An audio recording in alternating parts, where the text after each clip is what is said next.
हवाई के होनोलुलु में एक कुख्यात प्रेतवाधित घर है जिसे स्थानीय लोग कैमुकी हाउस कहते हैं। कुछ लोग इसे हवाई का एमिटीविले हॉरर कहते हैं। 1942 की गर्मियों में घर पर एक अकेली मां और उसके 3 बच्चे रहते थे। एक रात पुलिस को उसके घर बुलाया गया। उन्होंने सामने आंगन में एक चीखती हुई महिला को चिल्लाते हुए पाया, वह मेरे बच्चों को मारने की कोशिश कर रही है। जब वे घर में दाखिल हुए तो पुलिस अधिकारियों को एक ऐसा दृश्य देखने को मिला जिसे वे कभी नहीं भूलेंगे। तीनों बच्चों को एक अदृश्य शक्ति कमरे के चारों ओर फेंक रही थी।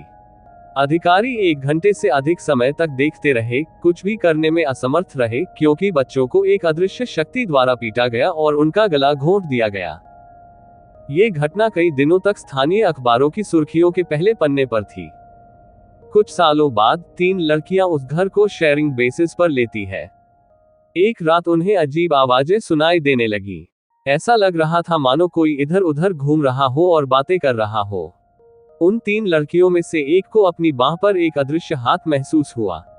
उन्होंने पुलिस को बुलाया। जब एक अधिकारी वहां पहुंचा तो उसने पाया कि तीनों लड़कियां घर के बाहर खड़ी थीं और उनके चेहरे पर बेहद खौफ था। लड़कियों ने अपनी माओ में से एक के साथ जाकर रहने का फैसला किया और पुलिसकर्मी ने ये सुनिश्चित करने के लिए उनका पीछा करने का फैसला किया कि उनके साथ कुछ गलत न हो। हालांकि रास्ते में पुलिस अधिकारी ने लड़कियों की कार को पार्किंग स्थल में रुकते हुए देखा। सामने की सीट पर बैठी लड़की किसी अदृश्य चीज से जूझ रही थी जो उसका गला घोंटने की कोशिश कर रही थी।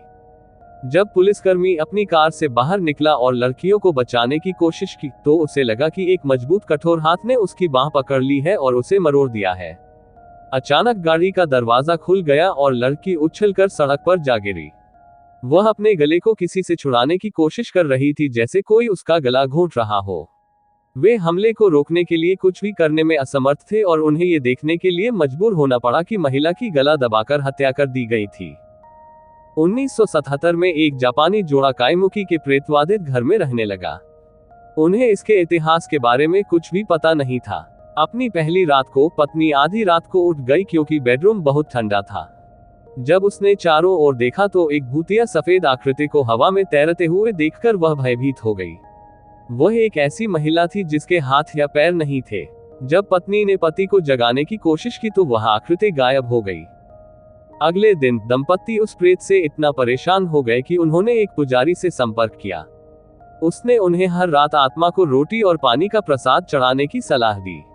उन्होंने कहा कि यह एक जापानी दानव है जिसका नाम काशा था, जो वर्षों पहले घर में हुई कुछ भयानक हत्याओं के कारण यहाँ इस घर से जुड़ा हुआ था। 1 सप्ताह तक हर रात इस समारोह को दोहराने के बाद जोड़े ने घर में फिर कभी भयानक आत्मा नहीं देखी। ये कहानियां तो बस एक शुरुआत है। वे कहते हैं कि भयावहता का कारण भयानक हत्याओं की एक श्रृंखला थी। कई साल पहले एक जापानी इमिग्रेंट अपनी पत्नी और 2 बच्चों के साथ घर में रहता था। जाहिर तौर पर पति ने अपनी पत्नी, अपने बेटे और बेटी की हत्या कर दी। उसने शवों को टुकड़े टुकड़े कर दिया और उन्हें संपत्ति पर छिपा दिया। पुलिस को बगीचे में दबी पत्नी और बेटे की लाशें तो मिल गईं, लेकिन बेटी की लाश नहीं मिली। उनका कहना है कि उसकी लाश अभी भी घर में कहीं छिपी हुई है। उसके बाद घर को कई वर्षों तक छोड़ दिया गया। बाद में घर में 2 महिलाएं रहती थीं। उनमें से एक महिला को एक आदमी से प्यार हो गया। किसी प्रकार का लव ट्रायंगल था और वे कहते हैं कि वह आदमी जेलसी से पागल हो गया था। उसने दोनों महिलाओं की हत्या कर दी और फिर घर में आत्महत्या कर ली। कुछ दिनों बाद तीनों लोगों के शव घर के अंदर पाए गए।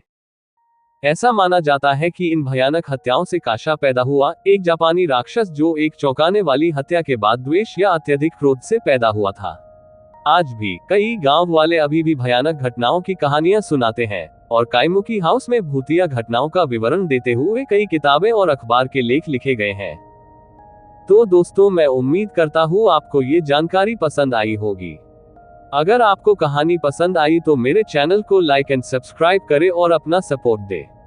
मेरे चैनल पर और भी इंटरेस्टिंग कहानियां और जानकारियां आपको मिलेंगी, तो सब्सक्राइब करें और कहानियां एंजॉय करें। जय श्री राम।